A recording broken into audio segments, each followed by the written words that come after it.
Saudara, minggu lalu kita sudah lihat 3 capres berdebat. Nah, sekarang giliran cawapresnya yang adu gagasan. Cawapres nomor urut 2, Gibran Raka Buming Raka, bisa dibilang yang paling ditunggu karena anak Jokowi itu cuma mau datang di debat yang resmi, alias yang diadain sama KPU. Tapi 2 cawapres lain, Muhaimin dan Mahfud MD juga ditunggu tajinya. Gimana ya kira-kira persiapan masing-masing cawapres dan seantusias apa publik jelang debat kedua? Inilah Liputan 6 Talks, debat cawapres lebih seru. Saya Reno Reksa.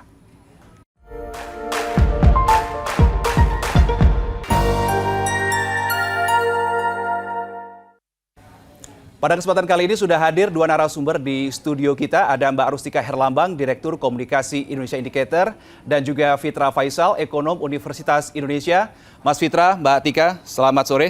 Selamat sore. Terima kasih sudah hadir di studio. Sama-sama. Dan berikutnya lewat saluran Zoom juga sudah tersambung dengan 3 narasumber. Yang pertama adalah Nihayatul Wafiroh, Co-Kapten Timnas Amin, Derajat Wibowo, anggota Dewan Pakar TKN Prabowo Gibran, dan Heru Dewanto, Sekretaris TPN Ganjar Mahfud. Selamat sore Mbak Nini, Pak Derajat, dan juga Pak Heru. Apa kabar? Selamat sore.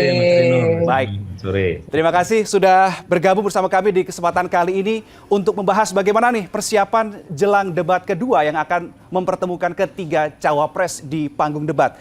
Seperti biasa, saya juga ingin tahu pertama kali untuk mengawali diskusi kita, perbincangan kita pada sore hari ini bersama dengan Mbak Tika. Yang pertama soal jelang debat cawapres ini, Mbak Tika, saya penasaran apakah antusiasme publik dalam hal ini mungkin bisa dilihat dari netizen ya, itu seantusias jelang debat capres kemarin, Mbak Tika? Ya, sudah pasti Mas. Oke. Sepertinya kita melihat bahwa jelang debat cawapres kali ini tuh diawali dalam tanda petik oleh debat panas pada saat debat capres kemarin. Bahkan sampai 2 hari menjelang debat cawapres itu isu panas itu masih terus berlangsung gitu. Sehingga netizen itu semakin antusias untuk menyaksikan debat cawapres yang pertama. Jadi mereka itu pengen tahu gitu, siapa sih yang paling jago nanti malam, siapa yang paling diunggulkan. Netizen juga bertanya, kenapa harus ada perubahan tema yang awalnya dari pertahanan tiba-tiba berubah jadi ekonomi. Betul. Gitu. Kemudian juga kenapa ada usulan saling sanggah ditiadakan, nah seperti itu. Kemudian juga kenapa sekarang tiba-tiba ada podium, ada yang pakai earphone nggak ya, ada yang pakai contekan nggak ya. Nah itu adalah beberapa hal yang menjadi percakapan netizen. Seberapa besar? Nah pekan ini terdapat 33.816 unggahan di medsos dengan engagement 464.111. Itu artinya engagementnya cukup luar biasa. Ini soal gitu. debat kedua ya? Betul gitu. Dan dari 19.093 akun. Nah ini adalah satu hal yang paling menarik di situ. Dan kalau kita lihat gitu ya, frasa terbanyak apa nih yang dimunculkan oleh netizen? Nah ternyata terkait adalah apakah isu nanti akan sepanas itu? Apakah akan seseru itu? Apakah ada balas dendam gitu? Dan kemudian apakah ada contekan gitu? Nah kemudian juga ataukah sebaliknya gitu? Debat cawapres juga sepi gitu karena udah ketahuan siapa yang bakal menang. Gitu. Oke, tapi berarti bisa dibilang bahwa keingintahuan dari publik terkait dengan debat cawapres ini tidak bisa disangkal bahwa ini diawali titik mulainya adalah dari debat capres kemarin tanggal 12 Betul ya? sekali, tapi ada catatan lagi nih Mas Reno. Apa itu? Jadi 1 minggu menjelang debat capres, itu isu terbesarnya di dalam percakapan netizen itu adalah terkait dengan debat cawapres. Jadi frasanya tuh tajam sekali, debat cawapres. 74% percakapan terkait dengan capres dan cawapres dan debat itu adalah debat cawapres. Jadi debat capres itu karena mereka menganggap bahwa capres-capresnya sudah diketahui gitu. Tapi debat cawapres itu karena ada kejutan di situ gitu. Nah, ternyata antusiasme netizen itu juga sejalan dengan apa yang ada di lapangan, di mana dalam survei yang dilakukan oleh Kompas itu menyatakan bahwa sebanyak 78,8% itu mengaku tertarik untuk menonton debat cawapres kali ini. Gitu. Oke. Kelihatannya saya tahu kenapa publik penasaran dengan debat cawapres, tapi keingintahuan saya ini juga akan saya simpan dulu untuk saya tanyakan di kesempatan berikutnya. Tapi saya ingin ke Mbak Nini terlebih dahulu. Di awak media di Depok kemarin, Mbak Nini, cawapres dari paslon nomor urut 01 Gus Imin mengklaim bahwa 60% visi misi Amin ini bergerak di sektor ekonomi. Mbak Nini, kenapa harus begitu, Mbak Nini? Terima kasih. Selamat sore semuanya. Jadi memang isu ekonomi ini menjadi isu yang luar biasa. Tapi menarik juga tadi yang disampaikan. Sebelum saya mengomentari itu, saya mengomentari tadi Mbak Mustika yang terkait kenapa dari isu pertahanan pindah ke ekonomi. Sebenarnya dari tiga paslon ini kebetulan saya ikut rapat di KPU yang tetap kekeh isu pertahanan di posisi kedua untuk berdiskusi hanya paslon 01 kami Amin, dan yang mengusulkan untuk ekonomi itu adalah dari paslon nomor 2 dan nomor 3. Tapi sebenarnya kami yang kekeh untuk di pertahanan, cuman karena ini adalah diskusi, jadi otomatis kami yang sendirian ini kalah untuk tetap bertahan di isu pertahanan. Jadi kali ini isunya adalah isu ekonomi. Nah, kembali pertanyaannya Mas Reno tadi tentang kenapa ini penting. Karena sebenarnya ini adalah penggeraknya. Banyak hal-hal yang harus kita gerakkan di sini. Karena ini ekonomi ini kan bukan hanya sektor orang-orang di level atas saja. Karena ini kaitannya ekonomi ini dengan UMKM, dengan usaha-usaha masyarakat menengah ke bawah, koperasi dan sebagainya. Kami di tim 01 ini memang ada khusus membicarakan soal UMKM, koperasi, BUMN, usaha besar, sampai kita juga membicarakan hal-hal yang sifatnya sektor yang luar biasa besar, seperti kayak infrastruktur. Kita juga membicarakan soal investasi dan sebagainya. Nah, pedagang pasar ini juga kita bicarakan. Nah, wajar saja karena ini penggerak semua roda yang ada di Indonesia ini. Tentu kita juga tidak mengesampingkan soal isu-isu atau fokus pada persoalan sumber daya manusia, karena kalau ekonomi tentu harus ditopang dengan sumber daya manusia. Kami membicarakan semuanya soal mulai petani, pedagang pasar, buruh, pelaku UMKM, nelayan, dan juga ini yang perlu kita ini kan soal mulai usaha kecil sampai usaha besar. Ini menjadi fokus kita untuk di tim 01. Begitu, saya Mas ingin Ren. ke Pak Derajat deh. Saya mengawali diskusi kita pada sore hari ini tadi dengan sebuah kata-kata yang mengatakan bahwa tidak bisa dipungkiri debat kedua ini seakan-akan yang paling ditunggu adalah Mas Gibran Raka Buming Raka. Pak Derajat, persiapan seperti apa yang sudah dilakukan oleh Mas Gibran untuk menghadapi debat kedua ini? Ya, memang Mas Gibran sangat ditunggu-tunggu oleh semuanya. Jadi itu satu kelebihan elektoral juga buat kami ya. Kalau persiapan, saya rasa persiapannya relatif biasa saja ya. Kita memberikan masukan, Mas Gibran kemudian bersama tim kecil itu menyaring, kemudian apa saja yang akan disampaikan dan poin-poin apa saja dari program-program kami yang akan disampaikan. Kemudian juga ya siap dengan berbagai hal yang kira-kira mungkin akan ditanyakan oleh para panelis maupun oleh Gus Imin maupun oleh Pak Mahfud. Jadi persiapan sih sudah matang ya, insya Allah ya. Kemudian mengenai masalah ekonomi, saya rasa memang program Prabowo Gibran ini hemat saya, mungkin saya subjektif, tapi hemat saya program yang paling konkret, lengkap dengan program rincinya, kemudian lengkap dengan biayanya, lengkap dengan targetnya. Jadi betul-betul sudah hampir mendekati seperti era APBN. Pak Derajat, tadi Anda sebenarnya. mengatakan bahwa dari pihak Prabowo Gibran, dalam hal ini adalah Mas Gibran, sudah juga melakukan persiapan termasuk untuk mengantisipasi pertanyaan yang akan disampaikan oleh Gus Imin dan juga Pak Mahfud MD. Artinya Mas Gibran dan tim juga sudah memprediksi kira-kira pertanyaan apa yang akan dilayangkan? Oh ya, tentu kan semua tim saya rasa harus mengantisipasi ya. Saya rasa timnya Mas Anies dan Gus Imin tentu mengantisipasi, timnya Mas Ganjar dan Pak Mahfud tentu mengantisipasi. Saya rasa wajar itu. Dan yang ingin saya sampaikan adalah bahwa konsep program yang kami siapkan itu relatif sudah cukup matang ya. Seperti misalkan tentang makan siang, itu targetnya sudah jelas. Kemudian saya juga sudah sering menjelaskan dampaknya bagi masyarakat. Misalkan kalau hari ini menunya telur, Itu paling nggak ada 82,9 juta Baik. telur yang harus dibeli oleh pemerintah. Jadi pemerintah sebagai off-taker, anggarannya berapa juga sudah disampaikan, antara 400 sampai 450 Baik. triliun. Sumber anggarannya dari manapun saya juga sudah menghitungnya, menyisirnya. Jadi program-program kami betul-betul to the point. Tadi saya diskusi di Visip UGM, Ya. respon dari adik-adik, ya saya rasa mereka melihat memang program kami betul-betul sangat implementable, Oke. siap untuk segera dijalankan, dan realistis dari sisi anggarannya. Target Prabowo Gibran itu adalah 6-7% pertumbuhan. Oke, Kemudian strategi-strateginya juga sudah clear, sudah rinci. Tadi kalau Mbak Nini bilang hanya kubu 01 yang semula tetap kekeh supaya di debat kedua ini temanya adalah terkait dengan pertahanan. Tetapi kubu 02 dan 03 kekeh juga untuk mengganti temanya. Dalam hal ini adalah terkait dengan ekonomi. Kenapa harus merubah tema itu? Oh, ini masih ke saya nih.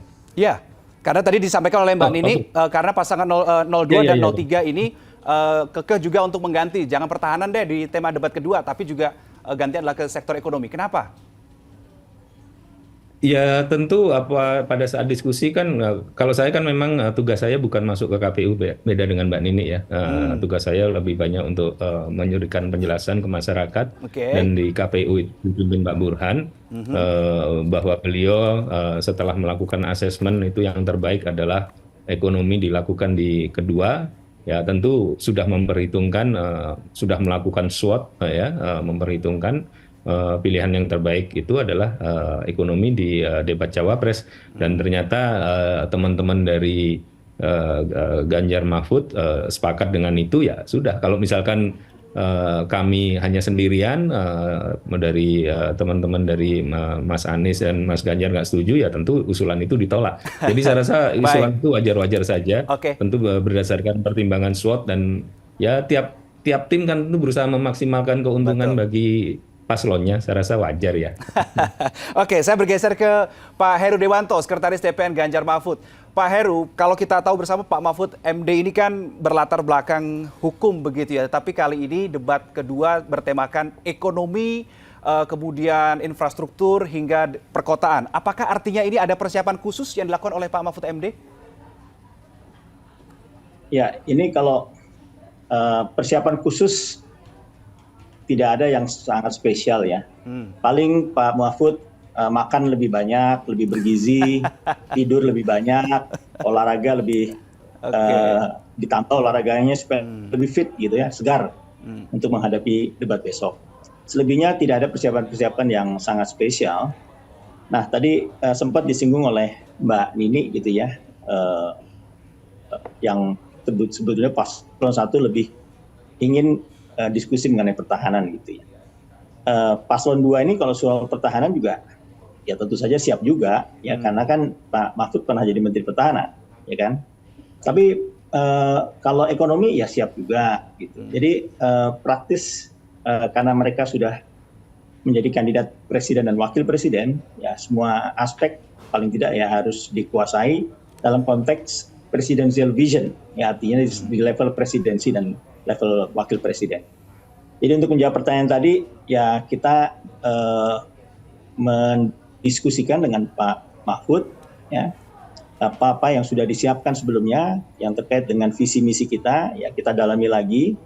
Tapi persiapan-persiapan lainnya tidak ada yang spesial, kecuali tadi makan cukup, tidur cukup, olahraga lebih cukup. Oke, baik. Saya bergeser ke Mas Faisal di studio. Saya lihat tadi sudah scroll-scroll HP, berarti tandanya sudah sibuk mencari data untuk menyampaikan ini Mas Faisal. Kalau kita melihat visi misi dari ketiga paslon, Mas Faisal, terkait secara khusus di sektor ekonomi, apa komentar Anda? Apakah sudah cukup menyelesaikan permasalahan ekonomi di Indonesia, Mas Faisal?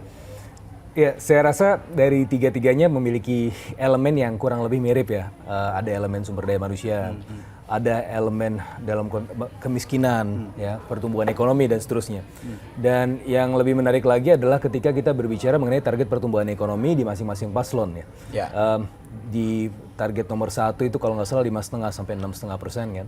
Di nomor 2 itu tadi 6 sampai 7%, nomor 3 7%. 7%, betul. Nah, kenapa sih butuh target pertumbuhan ekonomi itu gitu kan, itu yang sebenarnya perlu dijelaskan lebih lanjut, meskipun saya juga sebenarnya dalam konteks ini juga ingin menguatkan itu. Jadi kita kan punya target di tahun 2045 keluar dari jebakan pendapatan menengah. Dan berdasarkan beberapa kajian, termasuk ya kajian yang dilakukan kami dan juga dilakukan lembaga-lembaga internasional, itu memang ya setidaknya butuh 6% gitu kan. Jadi saya rasa semua itu inline ya dengan target-target yang memang diberdayakan sebelumnya. Tapi kalau kita lihat pertumbuhan ekonomi secara 10 tahun terakhir dari tahun 2013 sampai dengan 2022, pertumbuhan ekonomi kita tidak sampai angka 6% loh. Betul. Makanya kita kehilangan momentum ya di 10 tahun terakhir ini. Realistis tidak kira-kira tadi antara 5,5 sampai 7% tadi? Nah, saya akan bicara misalnya target pertumbuhan ekonomi 6%. Untuk mencapai 6% ini, setidaknya butuh ekspor itu sekitar 9,8%. Ekspor in manufacturing, bukan ekspor di komoditas. Kemudian butuh ICOR 5,12. Padahal ICOR kita itu sekarang 6,8 ya, sampai hampir 7. Artinya sangat tidak efisien. Nah, berikutnya juga untuk mencapai target ekspor yang secara rata-rata tahunan itu 9 sampai 10% tadi, itu dengan target 6% growth ya, itu butuh kemudian kontribusi di sektor manufaktur terhadap GDP itu sekitar 25%. Nah, maka kita harus trace back begitu ya, apa yang terjadi dengan industri kita sekarang. Industri kita sekarang sedang mengalami deindustrialisasi. Ya, kalau diambil data dari tahun 2000-an awal, itu kontribusi sektor manufaktur terhadap GDP itu sekitar 29%. Sekarang tinggal 19%. Artinya ada deindustrialisasi. Dan oleh karenanya butuh 3 pilar. Saya rasa sih 3 pilar ini sudah ada di 3 paslon ya. Tinggal bagaimana menguatkannya. 3 pilar itu adalah yang pertama infrastruktur. Yang kedua sumber daya manusia. Yang ketiga adalah institusi. Nah, jadi bagaimana kita membangun 3 pilar itu untuk menjadi fondasi pertumbuhan ekonomi yang tidak hanya tumbuh saja mungkin bisa. Ya. Tapi bagaimana mencegah supaya tidak overheating? Apa itu overheating? Bisa dalam perhitungannya kita tumbuh 6%, 7%, tapi ada risiko. Risikonya apa? Inflasi. Risikonya apa? Depresiasi nilai tukar, gitu ya. Nah, untuk mencegah itu, maka harus lewat jalur apa? Lewat jalur produktivitas. Produktivitas itu dibangun dengan apa? Industri tadi.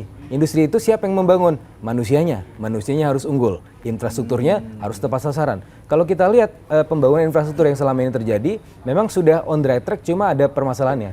Ada pembangunan infrastruktur yang juga sebenarnya dalam konteks ini lebih sporadis dibandingkan dengan sebelumnya. Sehingga itu sebenarnya menyumbang inefisiensi ekonomi. Makanya kemudian ke depan kita harus membangun infrastruktur yang tidak hanya tepat dan cepat, tetapi juga kemudian mampu untuk menopang target-target pertumbuhan ekonomi kita di jangka menengah panjang. Dan yang terakhir, karena ini yang juga poin pembahasan kita kali ini adalah bagaimana membangun pertumbuhan ekonomi yang solid dan inklusif, ya. Maka harus ada pilar institusional yang mana menurut beberapa ekonom, terutama salah satunya Daron Acemoglu, dia bilang bahwa ada 3 pilar justru. Institusi, dan institusi. Kalau tadi saya berbicara 3 pilar infrastruktur, sumber daya manusia, dan institusi, Daron Acemoglu bilang institusi. Institusi semuanya ya. Maka ini sesuai dengan apa yang disampaikannya di bukunya Why Nations Fail. Why Nations Fail karena cuma ada segelompok elit yang menikmati itu, ya, tidak inklusif, yang akhirnya ini tidak menjadi sustainable. Nah, oleh karenanya kalau kita bicara ini, saya bicara apa adanya. Saya pernah diundang menjadi saksi ahli di Kejagung untuk satu kasus. Ya, kasus ini sudah berada dari tahun 2010. Potensi kerugian negara sekitar 300 triliun karena salah catat atau memang sengaja untuk salah gitu ya dicatatnya, sehingga ada potensi kerugian negara sekitar 300 triliun. Oleh karenanya apa?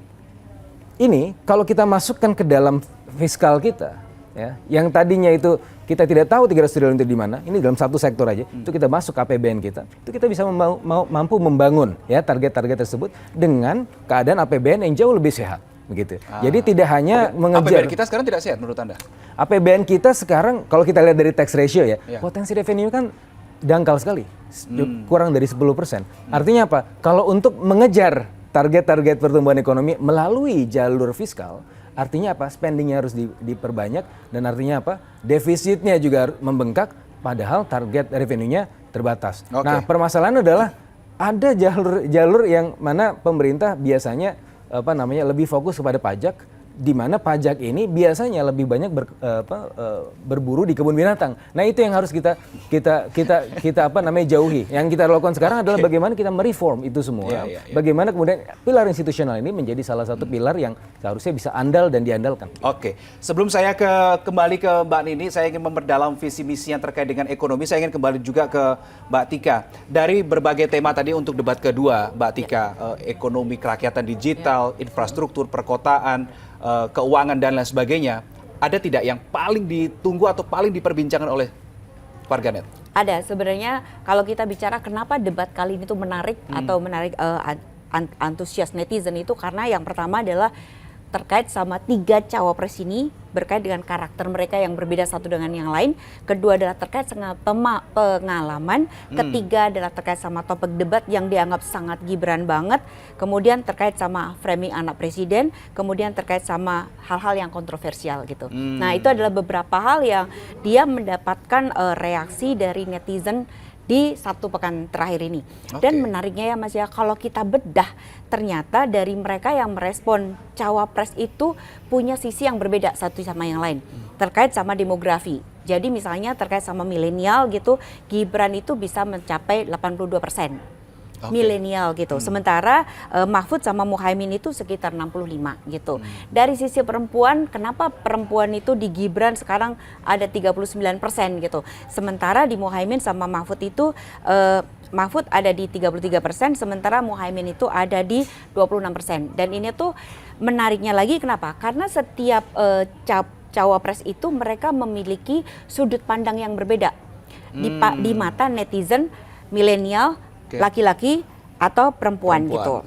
Nah, terus kalau tadi sebenarnya kalau kita bicara soal perempuan gitu ya, mereka tuh yang untuk Muhaimin itu perempuan ada 26%, mereka isinya tuh rata-rata adalah dukungan kepada Caimin itu kan gitu. Dari terus perempuan kemudian, ini ya? Itu ya, terus kemudian ajakan untuk nonton debat dan lucunya lagi dikatakan bahwa sebenarnya yang sesungguhnya gemoy itu Caimin loh. Gitu. Bukan Prabowo. Betul, ya. Terus kalau laki-laki ini adalah karakter dari ketiga paslon itu, mereka selalu rata-rata menyampaikan kritik terhadap visi misi paslon itu terkait sama ekonomi gitu. Kalau laki-laki yang di Caimin itu soal narasi perubahan gitu. Nah, 60% milenial yang di Caimin itu bicara soal modal untuk anak muda. Jadi beda-beda nanti. Jadi modal untuk anak muda gitu. Terus kemudian juga soal persiapan debat, mental health, darurat judi online, BBM gratis gitu loh. Jadi benar-benar sangat berbeda dengan apa yang disampaikan oleh netizen milenial 82% kepada Gibran. Jadi kalau Gibran itu netizen milenialnya tuh mereka sudah nggak sabar untuk nyimak debat cawapres. Terus dia melihat bahwa Gibran itu kalau salting lucu loh gitu. Terus kemudian mereka juga mengangkat terkait sama dengan hasil survei gitu. Terus kemudian juga soal pro kontra saat di IKN gitu. Kalau perempuan sama juga mereka lebih banyak memberikan dukungan kepada Gibran gitu. Kalau laki-laki itu lebih banyak didominasi oleh isu debat Capres kemarin gitu. Kemudian momen Gibran ketika dia lagi ngomong soal barengan sama Alam Ganjar. Pada saat itu viral sekali itu ya. Betul sekali dan kemudian visi Gibran terkait sama IKN dan isu terkait sama Desa Bersatu itu laki-laki. Kalau Mahfud itu menariknya lagi anak milenial itu dia punya sesuatu yang spesifik yang dikaitkan sama Mahfud, yakni gitu kan siap debat. Gitu. Mereka meyakini bahwa Mahfud adalah orang yang siap debat. Kedua adalah Rohingya, dia adalah tempat bersuara, tempat curhat dan dia tuh menjadi seseorang yang membantu berbagai persoalan. Jadi kayak persoalan ANS yang gagal dilantik itu. Kemudian juga membantu untuk terkait sama Yusuf Hamka yang soal utang negara gitu. Nah, itu adalah beberapa hal yang menarik dengan netizen dan karakternya. Nah, kalau tadi Mas bertanya kira-kira isu apa sih terkait sama ekonomi yang paling dapat perhatian dari netizen seminggu ini? Nah, pertama adalah kita bisa lihat di data, pertama adalah soal isu perdagangan. Tapi isu perdagangan di sini tuh juga dikaitkan dengan kasus Menteri Perdagangan soalnya gitu. Jadi kaitannya seperti itu. Kasus yang mana nih? Sebenarnya disebutnya sebagai penistaan agama. Oh, nggak ada kaitan dengan perdagangan? Sebenarnya nggak ada, tetapi selalu dikaitkan itu dan dikaitkan dengan Gibran dan dengan debat. Nah, sebenarnya itulah yang namanya netizen ya. Terus kedua adalah mengkait-kaitkan gitu. Kedua adalah investasi, ketiga adalah pengelolaan keuangan, keempat UMKM, keempat pajak, kelima ekonomi, infrastruktur, pembangunan perkotaan, ekonomi digital dan lapangan pekerjaan. Yang sedang tayang sekarang ini cukup banyak atau cukup betul sekali. Jauh tapi itu. Lucunya lagi ya, kalau kita per paslon itu juga bisa kita lihat gitu.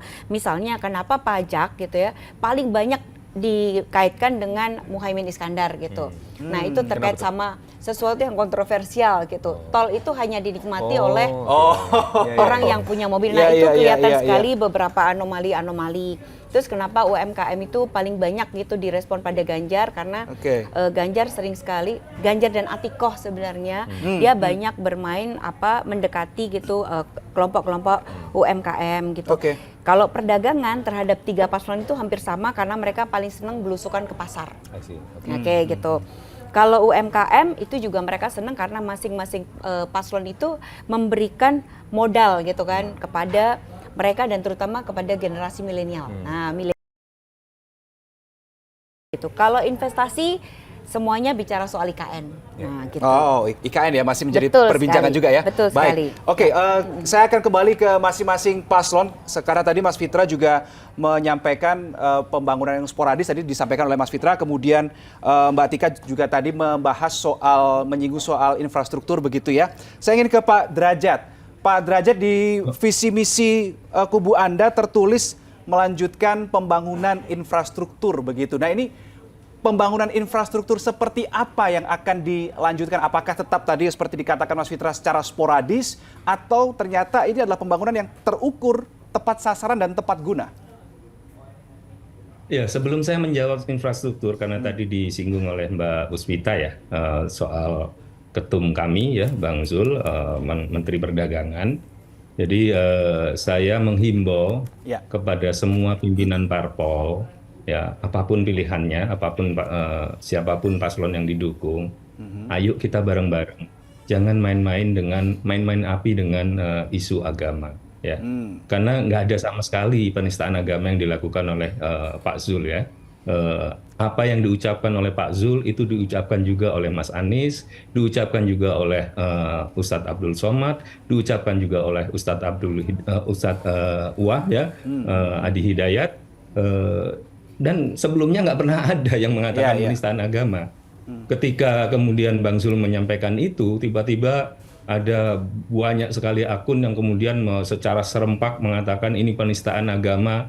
Dan ya kebetulan saya punya akses jadi bisa mengetahui kira-kira siapa, sudah ketahuan siapa orangnya. Itu Pak Derajat kira-kira? Saya tanpa menunjuk siapapun, himbauan saya adalah tolong ayo kita bareng-bareng jaga kerukunan, jangan main api dengan isu agama. Oke, sekarang yang berikutnya mengenai infrastruktur ya.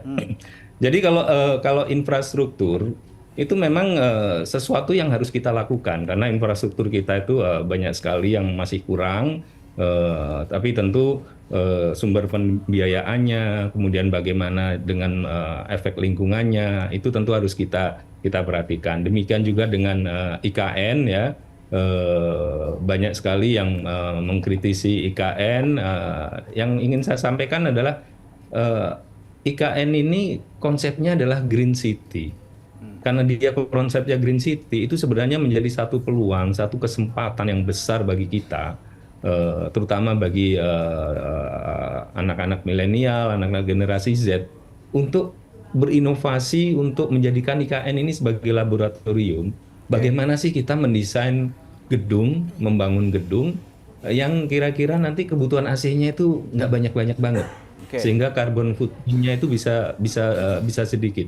Bagaimana kita mendesain jalan sedemikian rupa sehingga mobil-mobil listrik yang diwajibkan di IKN itu bisa efisien. Ini kesempatan juga bagi adik-adik milenial yang jago teknologi untuk bagaimana mendesain tempat-tempat charging baterai supaya semuanya bisa efisien. Jadi ini kesempatan yang luar biasa sebenarnya untuk IKN. Negara menyediakan ekosistem, negara menyediakan proyeknya, dan tentu bagaimana masyarakat menyambut ini supaya menjadi sesuatu yang sangat bermanfaat. Ya.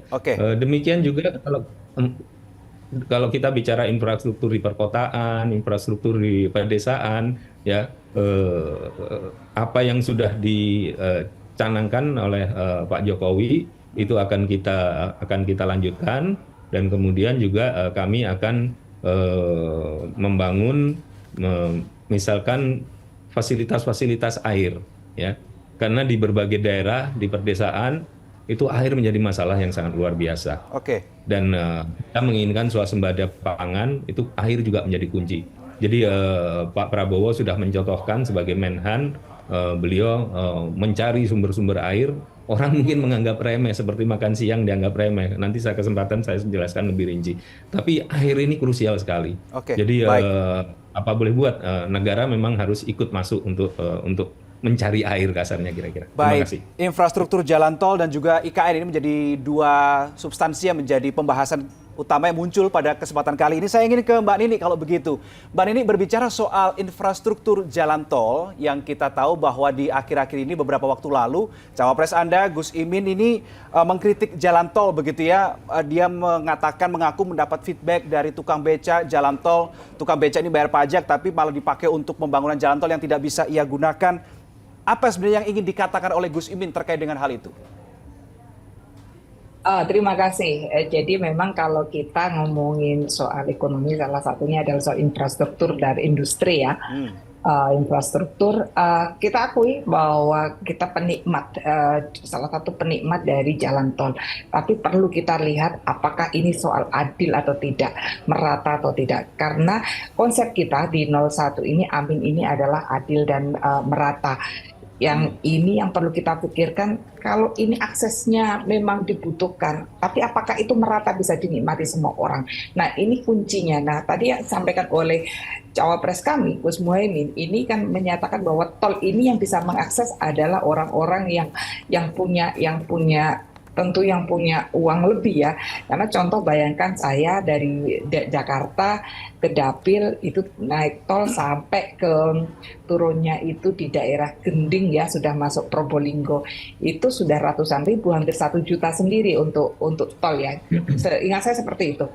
Nah, ini yang perlu kita pikirkan, apakah masyarakat ini mampu untuk ke situ. Jadi kita perlu memikirkan yang kira-kira adalah alat transportasi infrastruktur yang seluruh masyarakat bisa mengikuti, bisa mempergunakan, mulai dari orang yang kelompok menengah ke bawah sampai ke atas itu bisa menikmati. Nah itu yang sebenarnya konsep kita soal bagaimana infrastruktur ini bisa adil untuk bisa dinikmati oleh banyak orang. Nah catatannya di situ adil. Tol luar biasa, tapi apakah adil atau tidak? Bahkan kalau kita melihat banyak masyarakat yang mengirimkan barang ke Jakarta yang itu ekspedisi, mereka memilih untuk tidak naik tol karena apa ya, biayanya tolnya masih cukup mahal. Dengan arti kata lain Anda mengatakan supaya mereka. Untuk jalan tol ini adil, artinya harus seperti apa? Tarifnya dimurahkankah atau seperti apa yang diinginkan? Nanti bisa dilihat disampaikan mungkin oleh Cawapres kami ketika debat. Nanti kalau dari sini kan nanti yang debat kita dong jadinya. ya Pak Derajat ya Pak Seru. Dan Mas Fitra nanti juga akan menanggapi. Iya. Jadi banyak pilihan sebenarnya yang bisa kita lakukan ya kalau untuk tol. Tol mungkin bisa tetap dilanjutkan karena kita tidak menutup mata, itu juga memberikan manfaat. Tapi kalau soal IKN bagaimana? Tol dilanjutkan, kalau soal IKN bagaimana? Sorry? Tol dilanjutkan, kalau IKN bagaimana? Kalau IKN kita sebenarnya pada posisi kita ini mementingkan kebutuhan atau keinginan. Kebutuhan, kalau kita berdiskusi soal kebutuhan kita apa? Contoh, kebutuhan untuk pengangkatan guru, kebutuhan untuk pengangkatan tenaga kesehatan, kebutuhan untuk memberikan ruang untuk pembangunan sekolah, kebutuhan untuk membuat mungkin koneksi antar, contoh di Kalimantan sendiri ya, kalau kita antar Kalimantan itu biasanya kalau kita mau bikin rapat orang seluruh Kalimantan, perwakilan dari Kalimantan itu malah kita di Jakarta karena belum adanya mungkin pesawat atau jalur yang lain yang antar provinsi yang ada di Kalimantan. Nah itu adalah kebutuhan. Nah kita mendiskusikan sekarang kebutuhan atau keinginan. Apakah IKN itu kebutuhan atau keinginan? Gitu. Kalau kebutuhan kan sebenarnya kita masih ngomongin soal akses kesehatan. Kita ngomongin soal membangun sekolah, itu kebutuhan. Kenapa dana itu yang ada kita tidak kasihkan ke kebutuhan? Kalau kita butuh, kita adalah makan nih. Masa kita mau beli mobil? Kebutuhan kita ini adalah soal bagaimana urusan kesehatan untuk bisa terjamin. Masa terus kita beli beli sepeda motor contoh seperti itu. Itu antara kebutuhan dan keinginan harus dibedakan. Oke, Nah, baik. kita melihat IKN itu pertanyaannya di situ. Itu kebutuhan atau keinginan. Kalau masyarakat Indonesia mengatakan itu kebutuhan, ya tentu akan dilanjutkan. Tapi kalau masyarakat Indonesia mengatakan itu keinginan, tentu kita perlu evaluasi lagi. Gitu. Baik, saya ke Pak Heru. Kalau saya baca Pak Heru di visi misi 03 ini, di visi misi Pak Ganjar dan juga Pak Mahfud mengatakan bahwa salah satunya akan mempercepat penyelesaian IKN, percepatan penyelesaian IKN. Pak Heru, pertanyaan saya, yakin bisa cepat dengan anggaran yang sedemikian rupa besarnya yang dibutuhkan? Ya, ini tadi kan pertanyaannya ada infrastruktur, ada IKN ya. Ya. Saya sebelum menjawab IKN, saya menjawab infrastruktur dulu, boleh kan? Boleh, silakan Jadi, Pak Heru. Jadi saya ingin memperjelas posisi dari Mas Ganjar dan Pak Mahfud ya. Kalau Mbak Dini kan posisinya perubahan, Mas Derajat adalah melanjutkan, dan kalau Mas Ganjar dan Pak Mahfud ini melanjutkan, menuntaskan, memperbaiki, dan menambahkan. Nah, kalau menggunakan dalil yang dipakai Pak Mahfud itu udah punya dalil juga itu. Yang disebut dengan perbaikan itu adalah yang bagus dilanjutkan, kalau ada yang lebih bagus kita tambahkan. Nah, jadi dengan semangat itu kami melihat apa yang sudah dibuat atau dilaksanakan oleh pemerintahan selama 9 tahun belakangan ini, yang disebut dengan pembangunan infrastruktur, itu adalah modal yang perlu kita tuntaskan, kita perbaiki, dan mungkin kita tambahkan. Bagaimana kita menuntaskan? Yang pertama adalah dengan memastikan bahwa infrastruktur yang dibangun tersebut itu mencapai tujuannya. Kenapa? Karena infrastruktur adalah alat untuk mencapai tujuan dan bukan tujuan itu sendiri. Apa tujuan dari pembangunan infrastruktur? Yaitu menggerakkan perputaran perekonomian lebih kuat, lebih cepat lagi. Nah, sekarang apa yang harus dilakukan? Kita harus memastikan konektivitas yang menghubungkan antara alat-alat produksi kita dengan pasar kita. Dan satu lagi yang penting adalah memastikan bahwa infrastruktur kita ini adalah bagian dari jaringan infrastruktur global. Karena itulah maka konektivitas, kemudian juga tidak hanya konektivitas, sebetulnya juga kompatibilitas dengan jaringan infrastruktur global itu harus diselesaikan agar ya Indonesia menjadi bagian yang tidak terpisahkan dari sistem global supply chain. Itu yang terkait dengan infrastruktur. Nah, kemudian apa yang perlu ditambahkan? Kita harus memastikan bahwa infrastruktur yang sudah terkoneksi secara global ini itu benar-benar bisa dimanfaatkan untuk memutar perekonomian. Apa itu perekonomian yang terus kita putar? Ya, industri. Tadi sudah dikatakan sebelumnya bahwa kalau kita memiliki mimpi yang sama, ya kita memiliki mimpi yang sama untuk menjadikan Indonesia negara 5 besar perekonomian dunia di tahun 2045. Maka di tahun 2038 kita harus keluar dari middle income trap. Kenapa? Karena pada saat itu bonus demografi kita sudah mulai berakhir. Oke. Nah, sehingga kita butuh kita 5.000 triliun kan untuk menuju ke sana. Karena pertumbuhan 7% harus kita capai. Untuk mencapai tujuan 7% tersebut, kita butuh mesin-mesin ekonomi yang kuat, dan disitulah maka fungsi infrastruktur harus kita manfaatkan dalam konteks itu. Itu yang terkait dengan infrastruktur. Nah, sekarang terkait dengan IKN. Ya, IKN ini buat kami ini adalah sudah diputuskan, ada undang-undangnya, maka tugas Pak Ganjar dan Pak Mahfud ya sesuai dengan aspirasi beliau adalah melanjutkan dan mempercepat. Kenapa ini perlu dilanjutkan dan dipercepat?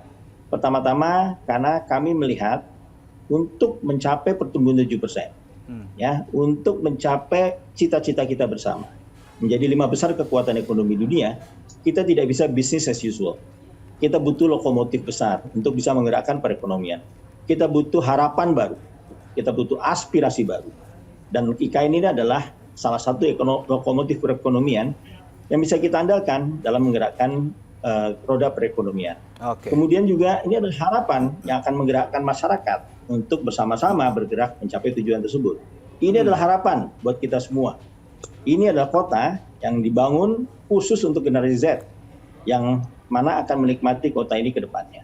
Jadi buat kami IKN bukan sekedar kota atau pemindahan ibu kota. Ini adalah harapan baru dan lokomotif perekonomian Indonesia apabila kita memang ingin mencapai tujuan kita bersama. Oke, menjadi baik. kekuatan ekonomi yang nomor 5 terbesar di dunia Oke. tahun 2045. Oke, saya ingin konfirmasi jawaban-jawaban dari ketiga paslon ini ke Mas Fitra dari perspektif ekonomi soal jalan tol, kemudian soal IKN. Secara prospek ekonominya itu sebenarnya seperti apa sih kalau pandangan secara makro maupun mikronya, Mas Fitra? Oke ya, dalam konteks infrastruktur tentunya kita membangun tadi selain untuk membangun industri, tapi juga untuk memperkuat koneksi kita di regional production network.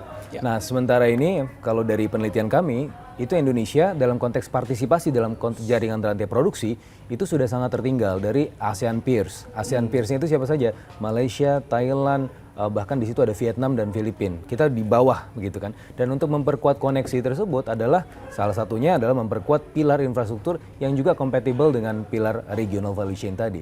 Nah, berikutnya juga kalau kita bicara IKN ya. IKN ini sebenarnya bisa dilaksanakan, tetapi mungkin PR-nya adalah jangan semuanya dari APBN gitu kan.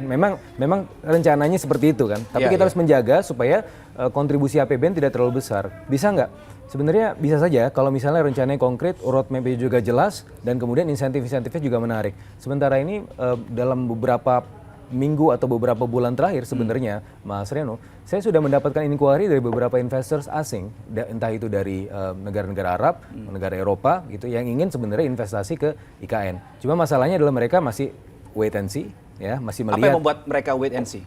Ya, mereka melihat siapa nanti yang akan menang, gitu kan? Apakah nanti IKN itu akan berlanjut atau tidak? Karena kan mereka butuh kepastian, gitu. Tapi sudah ada keinginan untuk mereka berinvestasi di situ. Yes, tapi masalahnya adalah sekarang mereka melihat IKN ini jelas atau tidak sih? Kalau misalnya dia menjadi proyek yang jelas, maka kita akan invest. Kalau tidak, ya buat apa kita akan masuk? Nanti kan menjadi sangkos saja buat para investor tersebut, begitu. Oke, ini menjadi hal yang menarik. Jadi sudah ada investor yang siap menanamkan di situ untuk pembangunan IKN, tapi mereka masih menunggu begitu ya? Ya, cuma ada mungkin ada satu hal yang mungkin harus kita waspadai. Jangan sampai misalnya kemarin ketika Pak Presiden ketemu Xi Jinping dan kemudian Pak Presiden sudah secara eksplisit mengatakan bahwa ini IKN akan menjadi bagian dari BRI-nya China. Nah, itu sebenarnya suatu hal yang tidak dikehendaki oleh investor-investor di luar China. Karena mereka ini masuk, mereka lihat nanti didominasi siapa. Kalau itu didominasi China, ada one single entity, ini potensialnya adalah meng-crowd out potential investors yang dari luar China, termasuk di situ Jepang, termasuk itu Amerika Serikat. Salah satu contoh anekdotal yang lain kalau kita bicara di luar IKN, kemarin Pak Jokowi datang ke Biden untuk kemudian membuat semacam sodetan dari Inflation Reduction Act-nya Amerika Serikat dengan membuat mini FTA. Nah, mini FTA itu dengan mini FTA harapannya kita mampu untuk kemudian memanfaatkan subsidi tersebut yang mana itu bisa dialihkan ke energi terbarukan. Cuma masalahnya adalah pemerintah Amerika Serikat melalui parlemennya mereka sanksi. Oh, nanti kalau kita buat mini FTA dengan Indonesia ini akan jadi backdoor buat China dong. Karena kan ekosistem dari energi terbarukan kita masih didominasi oleh China. Nah, pilihan-pilihan investasi dan pilihan-pilihan investor itu seharusnya memang harus lebih terbuka dan lebar, tidak hanya terpaku pada satu atau dua saja begitu. Oke, ini terkait dengan IKN. Kalau terkait dengan jalan tol tadi saya menarik untuk membahas apa yang tadi dipermasalahkan oleh kubu 01. Oke, jalan tol itu penting, tetapi adil atau tidak begitu kan pertanyaannya. Saya tadi tanyakan soal permasalahan yang saya tangkap adalah tarifnya terlalu mahal. Menurut Anda betulkah tarifnya terlalu mahal atau memang ada miskalkulasi di situ? Dalam konteks pembangunan infrastruktur, entah itu jalan tol atau yang lain, tadi kata kuncinya sebagaimana yang saya sampaikan tadi, dia harus kemudian ada purpose-nya, buat apa, begitu ya. Nah, kalau misalnya dia mengkoneksikan antara satu kota dengan kota yang lain, mungkin saja di awal harganya tinggi gitu ya, karena memang belum ada lalu lintas yang cukup memadai di sana, itu wajar saja gitu ya. Nanti bisa ada mekanisme subsidi, memang kalau dirasa terlalu murah, atau terlalu mahal masalahnya. Nah, akan tetapi kita juga harus perhatikan jangan cuma bangun gitu ya, secara sporadis ya. Kajian dari World Bank tahun 2019 mayoritas dari feasibility studies yang untuk proyek-proyek infrastruktur itu sebenarnya dikerjakan dengan tidak tuntas gitu ya. Makanya itu menyebabkan ICOR di sektor infrastruktur terlalu tinggi ya, artinya menjadi tidak efisien. Nah, PR-nya ke depan ini bukan masalah jalan tolnya, tapi apakah manfaat ekonomi seperti apa gitu ya. Jadi kalau dalam jalan tol itu ada manfaat ekonomi yang tumbuh, itu pasti akan juga tumpah ke daerah sekitarnya begitu ya. Jadi kita juga harus melihat bagaimana prospek penciptaan tenaga kerjanya. Kita juga harus melihat bagaimana prospek penciptaan pertumbuhan ekonominya. Bagaimana kemudian welfare effect dari proyek-proyek infrastruktur tersebut. Nah, itu harus dibuat sedari awal gitu ya. Jangan kemudian ketika dibuat tanpa harus melalui perencanaan yang matang gitu. Kalau soal bandara bagaimana, Mas Fitra, Anda melihatnya? Kalau kita lihat kan ini kan juga tidak hanya jalan tol Pak Jokowi membangun selama 10 tahun, tapi juga ada bandara di situ yang diresmikan oleh Pak Jokowi. Tapi kalau kita melihat pembangunan ini sudah sesuai dengan ada fungsi yang ingin dihadirkan tidak dengan adanya bandara-bandara tadi? Secara umum sudah, ya, karena memang dengan adanya bandara itu kan akan membuka daerah tersebut ya, lalu lintas tidak hanya domestik tapi juga asing. Tapi ada juga beberapa mungkin yang pada akhirnya ada masalah koordinasi di situ. Misalnya untuk bandara di Kertajati itu jadi duluan padahal jalannya belum jadi gitu kan. Nah ini kan berarti ini problem klasik koordinasi antara pemerintah pusat dengan pemerintah daerah. Betul. Nah dalam hal ini berarti pemerintah daerah harus kemudian meninggalkan ya ego sektoral mereka, jangan juga cuma sekedar bangun tapi juga berkoordinasi dengan pemerintah pusat. Begitu juga sebaliknya gitu. Oke, menarik jawaban dari Mas Fitra. Baik, saudara, kita masih akan melanjutkan diskusi kita pada kesempatan kali ini. Berikutnya saya ingin ke Mbak Tika. Tadi kita sudah berbicara soal isu-isu apa yang paling dibicarakan oleh warganet. Nah, saya penasaran apakah isu soal utang Indonesia ini juga muncul di perbincangan warganet? Ya, Mbak Tika. kita lihat pakai data aja. Jadi dari 10 isu terbesar itu memang harus isu yang seksi kalau di mata netizen. Jadi kalau isu itu nggak seksi mungkin netizen kurang gitu. Dan itu juga menjadi sorotan sebenarnya terkait dengan bagaimana netizen kita atau karakter politik kita itu lebih ke elektoral yang lebih populis gitu ya, ketimbang dengan sesuatu yang sifatnya lebih idealis atau ideologis gitu. Nah di data itu juga kita melihat bahwa isu pertama yang paling besar itu IKN. Kenapa? Karena dia ada kontroversinya. Kemudian jalan tol kan ada kontroversinya. Korupsi ada kontroversinya karena masalah ibu-ibu itu. Kemudian soal Rohingya juga ada kontroversinya. Dan terkait sama utang negara masuk sebagai salah satu isu terbesar ke-9 dari 10 isu terkait sama tema debat hari ini gitu loh. Jadi utang negara juga menjadi salah satu hal yang dilihat oleh netizen gitu. Tapi memang salah satu hal yang membuat isu utang negara itu besar karena ada masalah dengan Yusuf Hamka. Gitu. Jadi Mahfud menginginkan utang negara kepada Yusuf Hamka segera dibayar, dilunasi begitu ya, betul karena sekali. Angkanya juga tidak sedikit itu kalau kita lihat ya. Tidak sedikit gitu, apalagi kalau dihitung dengan bunga-bunganya gitu kan. Oke, makin bisa mampu atau tidak itu pemerintah untuk membayarnya, berarti ada ya, baru jika perbincangan soal utang negara ada ya. Betul sekali, dan itu adalah di antara sekian banyak isu debat, dia masuk dalam 9 isu terbesar yang mendapat reaksi dari netizen. Itu karena masalah Yusuf Hamka itu sebagian besar. Satu itu, kedua sebenarnya bicara soal utang negara itu adalah isu klasik gitu loh. Setiap kali mau pemilu itu selalu ada isu terkait sama utang negara gitu. Bukan dihadirkan, muncul. Selalu muncul tiba-tiba gitu. Muncul, jadi ya? isu klasik saya bilang gitu. Cuman memang dalam pekan ini karena ini kan time frame-nya cuma seminggu ya. Betul. Jadi ternyata itu adalah salah satu pemicu gitu. Yang kemudian memicu persoalan-persoalan lain terkait sama utang negara yang dikaitkan dengan isu klasik tadi, Mas. Oke. Iya. Baik, saya ingin tanyakan ke Mas Fitra nanti soal utang Indonesia ini, tapi saya ingin juga mendapat bagaimana pendapat dari masing-masing paslon. Ini kita sudah ala-ala debat begitu ya, ala-ala panelis dan juga moderator begitu ya. Baik, satu pertanyaan ini bisa nanti dijawab bergantian, mulai dari Pak Derajat, kemudian Pak Heru, dan terakhir adalah Mbak Nini. November kemarin, Pak Derajat, Pak Heru, dan Mbak Nini, Kementerian Keuangan Republik Indonesia mengumumkan utang Indonesia saat ini mencapai 8.000 triliun rupiah dengan rasio terhadap PDB adalah 38%. Apa tanggapan Anda soal hal ini? Dimulai dari Pak Derajat, silakan. Oke, Pak Derajat masih meninggalkan. Mungkin saya harus angkat telepon dulu sebentar ya. Oke, nanti baik. Saya terakhir aja. Baik, saya akan bergeser ke Pak Heru terlebih dahulu kalau begitu. Pak Heru, silakan. Ini harusnya yang jawab nih ahli ekonomi dulu nih Mas Derajat, tapi nggak apa-apa. Jadi terkait dengan utang ya, jadi kita melihat gitu ya bahwa kalau kita bicara utang kalau terkait sama tadi ada Yusuf Hamka dan lain sebagainya, ya namanya utang ya harus dibayar. Kan kita tidak bisa tidak membayar utang. Namun demikian memang kita sedapat mungkin tidak menambah utang. Nah sekarang saya ingin melihat perspektif yang lain. Ya, kita bisa juga mendayagunakan sumber-sumber pendanaan dalam negeri. Ya kan macam-macam, ada SUN, ada obligasi dan lain sebagainya. Tapi perspektif lain yang juga menarik itu tadi sebenarnya sudah disampaikan oleh Mas Fitra kalau nggak salah. Ya, kemarin temuan dari ICW betul ya, ada sekitar 300 triliun yang sebetulnya bisa diselamatkan. Kemudian Pak Mahfud sendiri sebetulnya di masa-masa kepemimpinan dia sebagai Menko Polhukam, beliau sudah juga menemukan sekian ratus triliun yang nggak boleh saya sebutkan sekarang karena mungkin nanti disebutkan sendiri oleh beliau, itu yang sebetulnya bisa diselamatkan.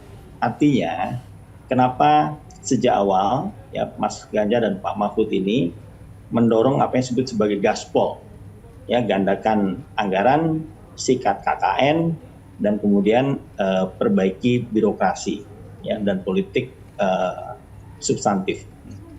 Jadi pada saat kita bicara sikat KKN, di sanalah kita punya peluang besar, gitu ya, untuk mendapatkan efisiensi dalam penyelenggaraan negara.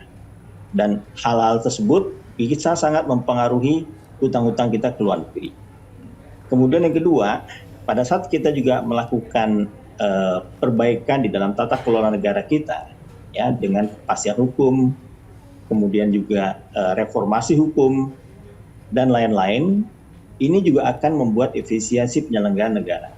Hal-hal tersebut akan banyak membantu kita untuk mendapatkan anggaran yang kita perlukan untuk melakukan pembangunan negara, sehingga urusan hutang-hutang ini bisa sangat dikurangi. Karena itulah, ya, dengan sangat sengaja Mas Ganjar ini memilih Pak Mahfud, ya, untuk dapat melaksanakan dua tugas besar tersebut. Yang pertama adalah sikat KKN, yang kedua adalah melakukan reformasi hukum, ya, sekaligus juga untuk melakukan efisiensi birokrasi kita. Salah satunya adalah dengan digitalisasi. Nah, orang mungkin berargumen, ya, kalau satu orang, ya, mana bisa memberesi semuanya.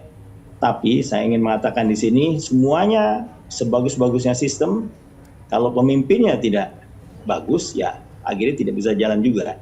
Karena itulah maka niatan awal dengan memilih pemimpin yang memiliki kredibilitas dan rekam jejak yang solid di dalam hal penegakan hukum, itu adalah langkah dan komitmen pertama kita untuk melaksanakan hal-hal yang saya sebutkan di atas tadi, yaitu membangun kepastian hukum, mengefisiensikan birokrasi kita, dan melakukan eradikasi dari KKN.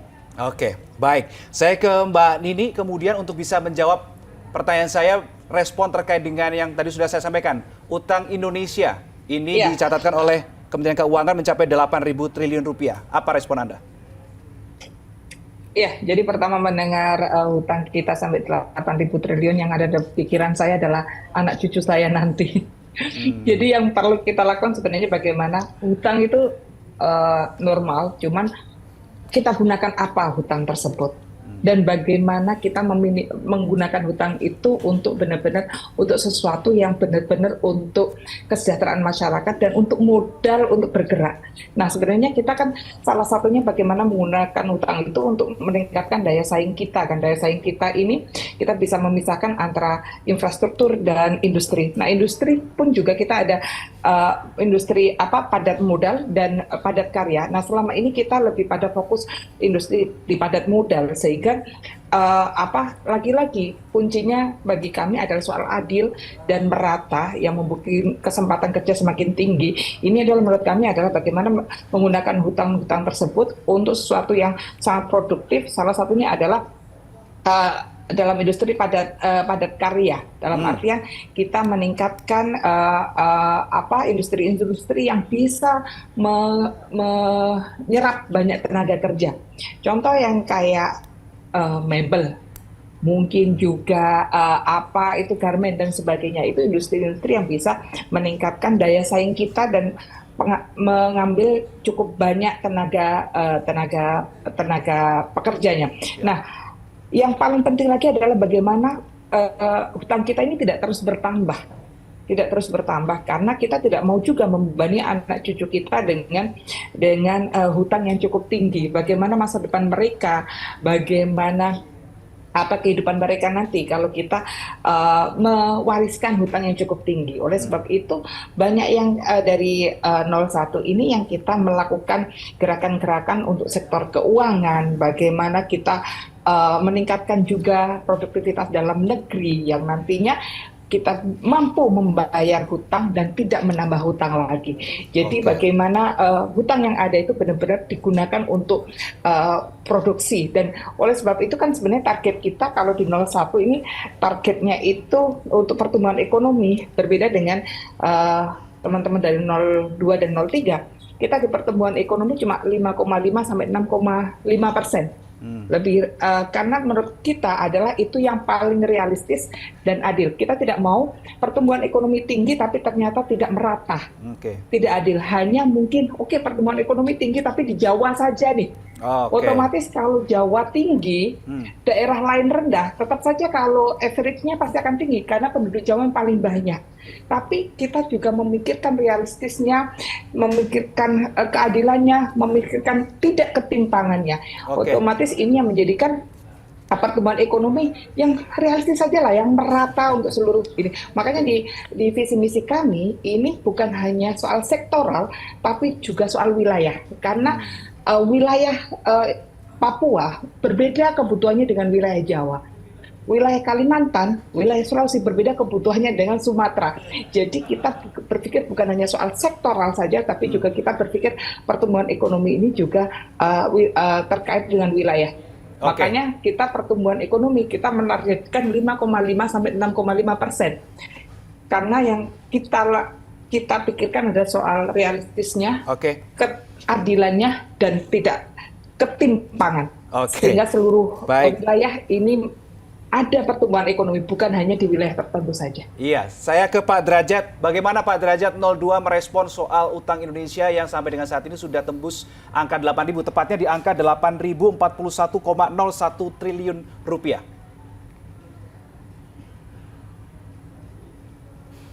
Pak Derajat, bisa di-unmute audionya? Oke, sorry. Ya, silakan, jadi Pak. utang ini adalah bagian dari strategi stabilisasi makro kita dan juga stabilisasi fiskal kita. Nah, karena itu seperti yang saya sampaikan di depan, kami ini tidak hanya berbicara jargon, kami tidak hanya berbicara ingin ini, ingin itu, tapi kami sudah masuk dengan hitung-hitungan yang sangat rinci. Ya. Contohnya nih, strategi kami mencapai pertumbuhan itu adalah dengan menggunakan apa yang dikenal di ekonomi sebagai Keynesian stimulus atau stimulus Keynesian kalau kita bicara dengan bahasa Indonesia ya, stimulus Keynesian itu. Kita akan menggenjot itu karena itu yang ada di bawah kendali pemerintah relatif cukup besar. Sementara kalau investasi ataupun yang lainnya itu tidak penuh di bawah kendali pemerintah. Ya. Nah, karena kita mengandalkan Keynesian stimulus, itu kami sudah menghitung berapa kenaikan government spending di atas baseline setiap tahunnya dari 2025 sampai 2029. Contohnya di 2025 kami sudah menghitung itu minimal ada kenaikan minimal 17,5%, sekitar 17,5%. Ya. Jadi kita sudah menghitung nih APBN-nya kira-kira berapa, posturnya berapa, kemudian kebutuhan utangnya bagaimana. Nah, simulasi yang kami lakukan itu adalah utangnya kita tidak tambah secara real, ya. Karena itu kita betul-betul menggenjot sumber-sumber penerimaan.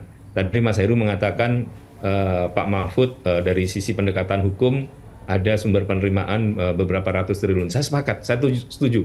Karena saya pernah berdinas di satu lembaga yang tugasnya melakukan, saya nggak bisa sebutkan ya tugasnya seperti itu ya, dan kita menemukan itu banyak kasus-kasus hukum yang sudah ingkrah, itu yang potensi penerimaan negaranya besar. Nah, itu memang kalau hanya dengan pendekatan hukum biasa, itu susah untuk menarik uang tadi. Tapi dengan pendekatan yang lain, dan pendekatan ini sudah saya lakukan sendiri ya, waktu itu pimpinan, kemudian ada Dirjen Pajak, ada saya, pendekatan ini kita lakukan sendiri dalam setengah jam saja, itu kita uji coba 400 miliar sudah masuk, setengah jam tok loh itu. Ya.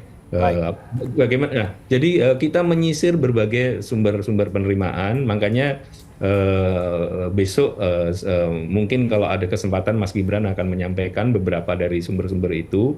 Intinya kita tidak hanya mengandalkan pada pajak saja, kami tidak ingin menakuti rakyat dengan pajak ya. Kami ingin menyisir sumber-sumber pajak yang bolong ya, yang nggak terkoleksi. Kemudian juga sumber-sumber di PNBP ya yang nggak terkoleksi itu masih ada, di industri ekstraksi masih ada. Kita sudah siapkan sistemnya ya, baik sistemnya melalui digitalisasi, baik sistemnya melalui melalui IT ya, maupun melalui operasi-operasi khusus ya. Jadi kami memang ibaratnya sudah menyiapkan berbagai program secara rinci, karena itu saya bisa menjamin utang itu tidak kita tambah. Kalau utang itu kita turunkan, saya belum bisa meyakinkan. Karena apa? Karena kami ingin menggenjot dengan program makan siang gratis, yang itu ada duit 400 sampai 450 triliun akan berputar di masyarakat, bukan berputar di atas. Berputarnya itu di ibu-ibu, di peternak dan sebagainya. Jadi saya bisa jamin Prabowo Gibran itu tidak akan menambah utang secara real, tapi kita akan gali sumber-sumber penerimaan itu dulu. Terima kasih. Baik, terima kasih Pak Derajat penjelasannya. Saya ke Mas Fitra untuk merespon bagaimana jawaban dari ketiga paslon ini terkait dengan utang Indonesia yang saat ini mencapai 8.041,01 triliun. Mas Fitra, silakan. Ya, saya rasa secara umum ketiganya sepakat bahwa utang itu harus dikurangi, karena meskipun sekarang masih di bawah kaidah Maastricht Treaty yang diadopsi oleh Undang-Undang 17 tahun 2003, maksimum 60%, 40% ini atau di bawah 40% masih memadai lah, tapi harus terus dikurangi. Itu tiga-tiganya sepakat. Cuma saya ingin merespon tadi Pak Derajat karena bicara mengenai satu hal yang teknis. Keynesian excessive spending ini pada akhirnya akan direspon oleh masyarakat dengan Ricardian equivalence. Ricardian equivalence artinya apa? Excessive spending dari pemerintah tanpa melibatkan aktor-aktor lain itu akan menyebabkan para aktor-aktor yang terlibat di sini akan melihat, oh pemerintah melakukan excessive spending, oh berarti tahun depannya lagi, itu saya akan dinaikkan pajaknya. Itu adalah Ricardian equivalence yang ada di secara empiris maupun secara hypothetical. Nah, ada temuan saya yang lain juga, ketika pemerintah melakukan excessive spending, misalnya kemarin di infrastructure, itu is again a Keynesian overview, Keynesian perspective. Outputnya seperti apa? Outcome-nya seperti apa? Ternyata aktor-aktor di sektor swasta itu semuanya terpental. Kenapa? Karena ketika mereka ingin mendapatkan pembiayaan, itu kan pemerintah sudah kemudian mengeluarkan obligasi untuk membiayain. Financing the expenditure is one thing, which is actually sebagai konsekuensinya adalah mementalkan private sectors yang pada akhirnya export in manufacturing yang seharusnya kita bisa naikkan, malah justru nggak terjadi. Empirics, gitu kan. Jadi saya rasa pendekatan hypothetical Keynesian perspective seperti itu, pertama ya harus dilihat begitu ya efisiensinya. Yang kedua juga kita harus lihat juga ketika kita melakukan excessive spending kemudian di tingkat grassroots, itu rentenya seperti apa. Kita harus lihat ini siapa nanti aktor-aktor di lapangan, yang pemenang tendernya ini siapa aja. Ini kan juga harus kita ukur ya secara ekonomi gitu. Oke, baik. Saya ke Mbak Tika. Kalau kita berbicara soal debat ini, Mbak Tika, kita tidak hanya berbicara soal substansinya saja, tetapi bagaimana public speaking, kemampuan seseorang itu untuk deliver the message gitu ya, itu juga menjadi hal yang penting. Apakah ini juga menjadi sorotan dari warganet, Mbak? Betul Tika? sekali. Jadi public speaking adalah salah satu hal yang menjadi sorotan netizen gitu. Karena bagaimanapun public speaking itu, kemampuan seorang kandidat dalam melakukan public speaking itu akan berpengaruh atau berdampak terhadap audiens yang lebih luas gitu. Apakah dia bisa membahasakan ekonomi yang rumit dengan bahasa yang sederhana, mudah dipahami dengan gesturnya gitu kan. Apakah cara pandang dia, cara berdirinya dia, apakah emosi atau tidak emosi itu sedang menjadi sorotan netizen. Salah satu kata yang diungkap itu adalah apakah akan sepanas kemarin gitu. Sepanas debat capres pertama? Ya, sepanas debat itu kemarin panas ya? kemarin. Panas ya? Panas sekali. Kebetulan Gibran sempat berdiri ya, sehingga saling itu memberikan support kan gitu loh kepada Prabowo gitu. Anak muda kan? Anak muda gitu. Dan masalah ekonomi itu sangat ditunggu juga oleh milenial karena bagaimanapun itu adalah masa depan mereka gitu. Jadi harapan mereka adalah bahwa nanti di debat cawapres itu mereka betul-betul mendapatkan tidak hanya sekedar jargon seperti tadi disampaikan oleh Mas Derajat gitu kan, juga tidak sekedar gimmick gitu, tetapi sesuatu yang lebih berdaging gitu ya, dan lebih memberikan sesuatu yang bisa memberikan satu visi misi terkait sama ekonomi tapi dengan bahasa yang lebih sederhana. Karena ekonomi itu cukup rumit-rumit biasanya bahasa-bahasa yang digunakan. Betul sekali, gitu. Setuju ya Mas Fitra ya? Setuju. Ya. Dan ini PR yang tidak mudah ya. Oke, baik, karena waktu kita terbatas, saya ingin terakhir sekali ke masing-masing paslon. Ingin menanyakan bagaimana komitmen dari masing-masing paslon terkait debat nanti. Apakah akan ada dalam tanda kutip saling serang lagi, saling sindir, dan lain sebagainya? Silakan Mbak Nini, kemudian dilanjutkan oleh Pak Derajat dan Pak Heru terakhir. Singkat saja, silakan. Pertama Mbak Nini. Ini kan bukan ngobrol satu arah kan, bukan monolog, tapi debat. Debat itu adalah berdiskusi, saling menyampaikan, saling menyanggah dan sebagainya. Namanya juga debat.